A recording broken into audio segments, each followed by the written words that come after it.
Assalamualaikum warahmatullahi wabarakatuh.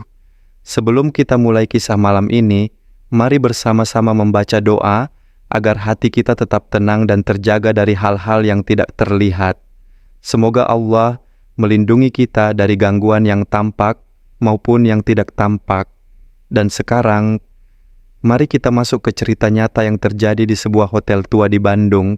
Sebuah kisah yang hingga hari ini masih dibicarakan oleh para karyawan yang pernah bekerja di sana. Bayangkan, kamu sedang kerja shift malam di hotel tua. Tiba-tiba telepon berdering dan ada suara perempuan berbisik, "Tolong, panas, panas sekali." Padahal, kamar yang menelpon itu kosong sudah 3 hari. Ini kisah nyata dari sebuah hotel di Bandung. Sebelum lanjut ceritanya, mari kita panjatkan doa untuk kita bersama. Ya Allah, Tuhan yang Maha Menjaga, lindungilah kami semua yang menonton dan mendengarkan cerita ini. Jauhkan kami dari rasa takut yang berlebihan, dari gangguan makhluk yang terlihat maupun yang tidak terlihat, dan dari segala keburukan yang Engkau tidak ridai. Ya Allah, lapangkan hati kami, tenangkan pikiran kami, dan jadikan setiap kisah yang kami dengar hari ini sebagai pelajaran untuk meningkatkan iman dan ketakwaan kami. Amin. Ya Rabbal Alamin. Ini kisah nyata dari sebuah hotel di Bandung. Ini adalah kisah nyata yang diceritakan kembali oleh salah satu mantan karyawan hotel tua di Bandung yang meminta namanya dirahasiakan.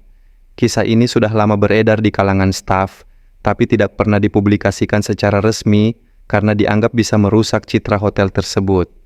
Pada tahun 2011, seorang resepsionis baru bernama Rika mulai bekerja di sebuah hotel tua yang berdiri sejak zaman kolonial. Banyak orang bilang hotel itu angker, tapi Rika tidak percaya. Baginya, itu hanya cerita lama yang dilebih-lebihkan. Namun, semua berubah ketika ia mendapat shift malam pertamanya. Malam itu, hotel sangat sepi.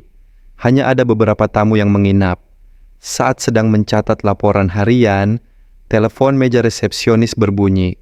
Nomornya menunjukkan kamar 308. Rika mengangkat, tapi yang terdengar bukan suara tamu, melainkan bisikan pelan seperti orang menangis. "Tolong, panas, panas sekali." Rika langsung berdiri. Ia pikir ada tamu yang sakit atau kepanasan karena AC rusak. Ia menghubungi petugas teknisi yang sedang piket, namun saat teknisi mengecek panel AC, kamar 308 tercatat kosong. Tidak ada tamu di sana. Rika mulai merinding. Untuk memastikan, ia cek ulang di sistem komputer hotel. Betul, kamar 308 sudah kosong selama 3 hari. Setelah telepon itu berbunyi 2 kali lagi, selalu dengan suara bisikan yang sama, Rika dan teknisi akhirnya memutuskan untuk naik ke lantai 3. Koridor lantai itu gelap, dan lampu di ujung lorong berkedip-kedip. Ketika mereka mendekati kamar 308, udara terasa lebih dingin dari biasanya. Sesampainya di depan pintu, Rika melihat sesuatu yang membuatnya mundur setapak. Gagang pintu kamar 308 bergerak sendiri, seolah ada seseorang di dalam yang sedang memutar dari dalam. Teknisi langsung mencoba membuka pintu menggunakan master key. Pintu terbuka perlahan, dan saat itu juga mereka mencium bau seperti benda terbakar. Kamar gelap, AC mati, tapi tidak ada siapa-siapa di dalam. Namun di tengah kamar, ada bekas hangus berbentuk telapak tangan di lantai. Masih hangat. Paginya, Rika bercerita kepada salah satu staf senior, dan disinilah semuanya terungkap. Belasan tahun sebelumnya, seorang tamu perempuan meninggal tragis di kamar 308 karena kebakaran kecil akibat korsleting lampu tidur. Sebelum ditemukan, ia sempat mencoba merangkak ke pintu sambil memanggil-manggil bantuan. Posisinya saat ditemukan, persis di titik bekas telapak hangus yang Rika lihat semalam. Sejak kejadian itu, staf sering mendengar telepon dari kamar 308, selalu di jam 1 sampai 2 dini hari, padahal kamar itu kosong. Mereka percaya arwah perempuan itu masih mengira dirinya terjebak di kebakaran yang sama. Berulang kali meminta tolong. Rika hanya bertahan bekerja 3 bulan. Tapi sebelum keluar, ia mengalami satu kejadian terakhir. Di malam terakhirnya, telepon resepsionis kembali berdering. Nomornya kamar 308.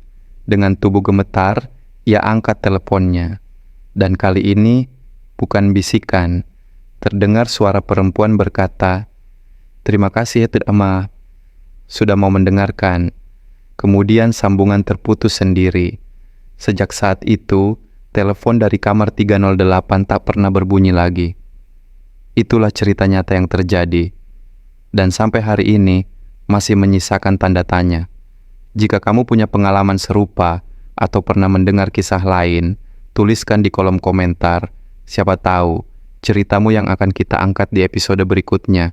Terima kasih sudah menonton sampai akhir. Sampai jumpa di cerita misteri berikutnya. Wassalamualaikum warahmatullahi wabarakatuh.